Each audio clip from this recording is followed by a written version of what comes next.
చెప్తే అతికినట్టుండాలి. మరి ఇలా అయితే ఎలా బాబు గారు? ఇన్నాళ్ళు రాజకీయ జీవితంలో చంద్రన్న సంపాదించిన కేవలం 20 కోట్లేనా? అబ్బో, ఎంత నీతి, ఎంత నిజాయితీ! ఎల్లో మీడియా కోడై కూస్తున్న ఈ లెక్కలు నిజమేనా? అసలు వాస్తవాలేంటి?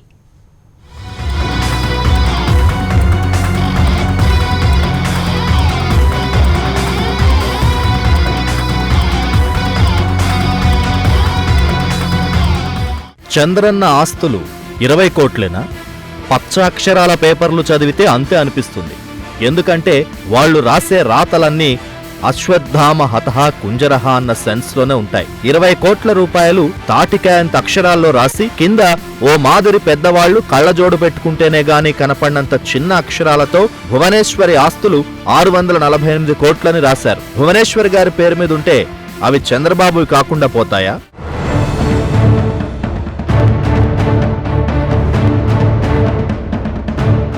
పాపం, ఇన్నేళ్ల నిప్పులాంటి ఆయన రాజకీయ జీవితంలో ఆయన సంపాదించిన స్థిర చరాస్తులు 20 కోట్లే అనుకుంటే చంద్రన్నకున్నది డొక్కు అంబాసిడర్ కారు మాత్రమే.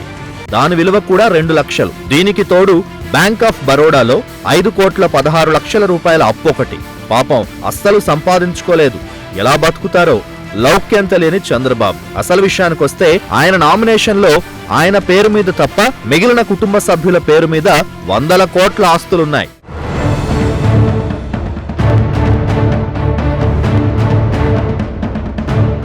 ఏటేటా టీడీపీ ప్లీనరీలో చంద్రబాబు సహా అందరూ ఆస్తులు ప్రకటిస్తారు. ఓసారి లోకేష్ ఆస్తులు ప్రకటిస్తూ పాలు పెరుగు అమ్ముకునే వాళ్ళం మా దగ్గరే ఉంటాయని చమత్కరించారు. మరి ఈ పాలు పెరుగు అమ్ముకునే చిన్న హెరిటేజ్ షేర్ వాల్యూ ఏటేటా ఎందుకు పెరుగుతోంది అన్న ప్రశ్నకు కూడా చమత్కారంగా సమాధానం చెప్పొచ్చు కదా.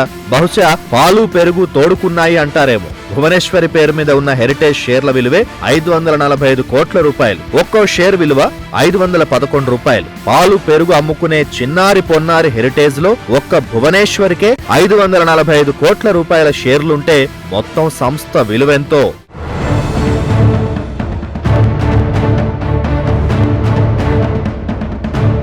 చంద్రబాబు కుమారుడు లోకేష్ మంగళగిరిలో నామినేషన్ దాఖలు చేసినప్పుడు అసెట్స్ వివరాలిచ్చారు. ఆయన చూపిన లెక్కల ప్రకారం లోకేష్ స్థిర చరాస్తుల విలువ 319 కోట్ల 68 లక్షలు. భార్య బ్రహ్మణి పేరు మీదున్న స్థిర చరాస్తులు ప్లస్ హెరిటేజ్ షేర్లు మొత్తం 43 కోట్లకు పైగానే. ఇక లోకేష్ సన్ దేవాంశ్ పేరిటున్న స్థిర చరాస్తులు హెరిటేజ్ షేర్లు కలిపి 18 కోట్ల పైమాటే. అంటే బోర్న్ విత్ గోల్డెన్ స్పూన్ అన్నమాట. హెరిటేజ్ షేర్ల విషయంలో లోకేష్ కి ఫ్యామిలీ ప్యాక్, ముగ్గురికి హెరిటేజ్ షేర్లున్నాయి. మొత్తంగా చంద్రబాబు ఫ్యామిలీ ఆస్తులు లెక్కించాలంటే ఆడిటర్లకే 4-5 రోజులు పడుతుంది. అఫిడవిట్లో రాజకీయ నాయకులు ఆస్తుల ప్రకటనను జనం నమ్మే పరిస్థితులు పోయి చాలా రోజులైంది. కానీ మరి ఇంత అన్యాయమా?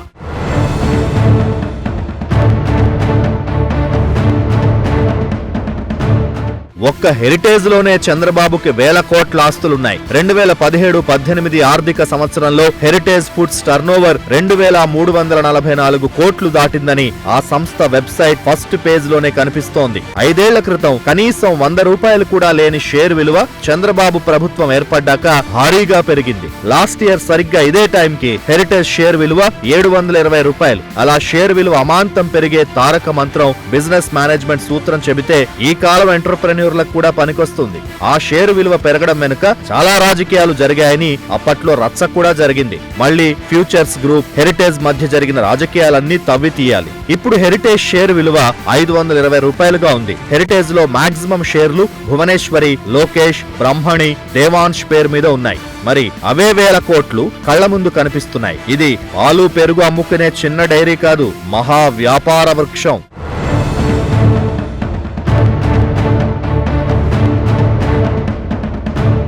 ఒక్క హెరిటేజ్ కే ఇన్ని ఆస్తులుంటే ఇక మిగిలిన వ్యాపారాల్లో పెట్టుబడుల సంగతి? ఇవేవి అఫిడవిట్లోకి రావా?